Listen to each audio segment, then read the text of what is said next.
آپ نے نام سنا ہوگا زمزم، ادھر جنگ میں آتا ہے زمزم. کبھی کوئی حاجی صاحب آیا ہو، گفٹ کیا ہو انہوں نے، کوئی عمرے سے آیا ہو، زمزم یہ پانی ہے.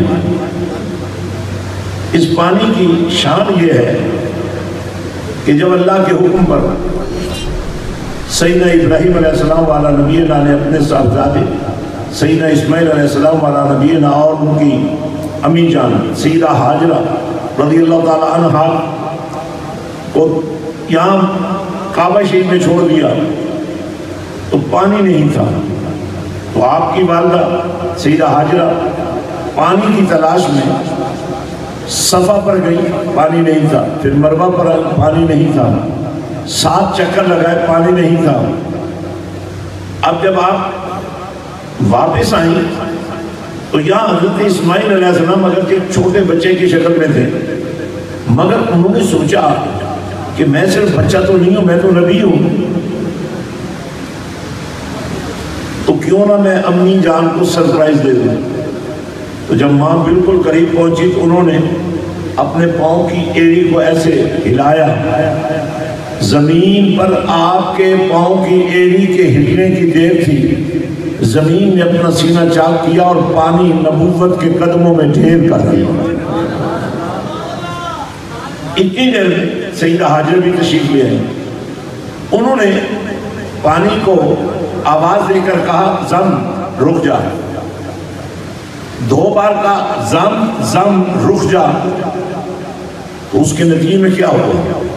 پانی نے باہر جانے کی بجائے وہیں ایک آبشار اور چشمے کی شکل میں اوپر اوپر پھر نیچے رہنا شروع کر دیا. اس دونوں باتوں میں آپ کو ایک بات سمجھ آئے گی. سیدہ حاجرہ جب صفا اور مروہ پر چکر لگا کر واپس آئیں تو قرآن نے ان پہاڑیوں کا ذکر کیا، ان الصفا والمروہ من شعائر اللہ. چونکہ نبی کی ماں کے قدم لگے تھے تو اللہ نے کہہ دیا کہ اب ان قدموں کی برکت دیکھنی ہو تو یہ طریقہ ہے کہ ان پہاڑیوں کا تم نے بھی طواف کرنا، صحیح کرنی ہے، جدوجہد کرنی ہے. اور آج جب ہم حج کے لیے جاتے ہیں، عمرے کے لیے جاتے ہیں تو طواف کے بعد صحیح کرنا واجب ہے. صفا اور مروہ کی پہاڑیوں پر 7 چکر لگانے پڑتے ہیں. تو یہاں بھی قدم، اور پھر آپ نے دیکھا پانی بھی قدموں کی برکت سے. اور پھر اگر آپ نے سنا ہو مقام ابراہیم کے بارے میں تو یہ حضرت ابراہیم علیہ السلام کے قدم کا نشان وہاں آج بھی لگا ہوا ہے، جہاں ہم 2 رکعت نفل واجب الطواف پڑھتے ہیں. اس سے آپ اندازہ لگا سکتے ہیں کہ نبوت کے قدموں کا فیضان کیا ہے. 2 باتیں آپ نے ذہن میں رکھنی ہے.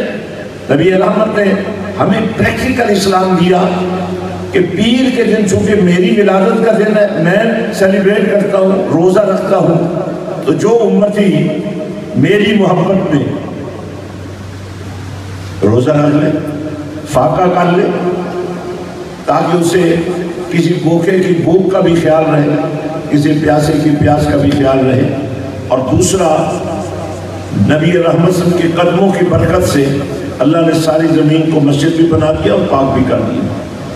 پہلی امتیں جتنی ہوئی ہیں، جتنے نبی آئے ہیں، سارے عزت والے تھے، لیکن زمین کا مخصوص حصہ جسے اللہ نے عبادت کے لیے چنا ہوتا تھا وہی عبادت کا مقام تھا.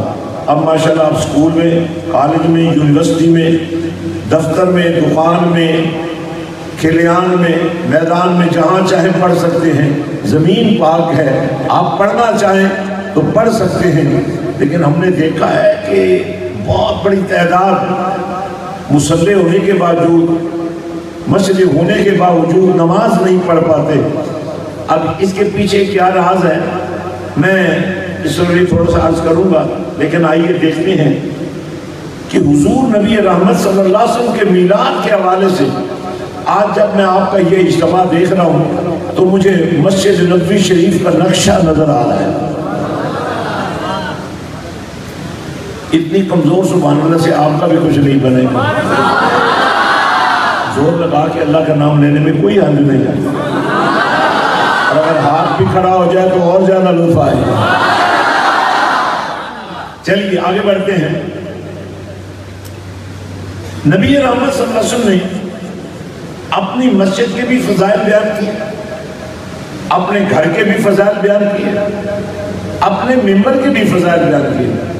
فرمایا ہاذا بیتی، یہ میرا گھر ہے، ہاذا ممبری، یہ میرا ممبر ہے، یہاں سے جنت شروع ہوتی ہے. کہہ دیں زور لگنا ذرا، پتہ لگنا چاہیے ملاد بنا رہے ہیں آپ.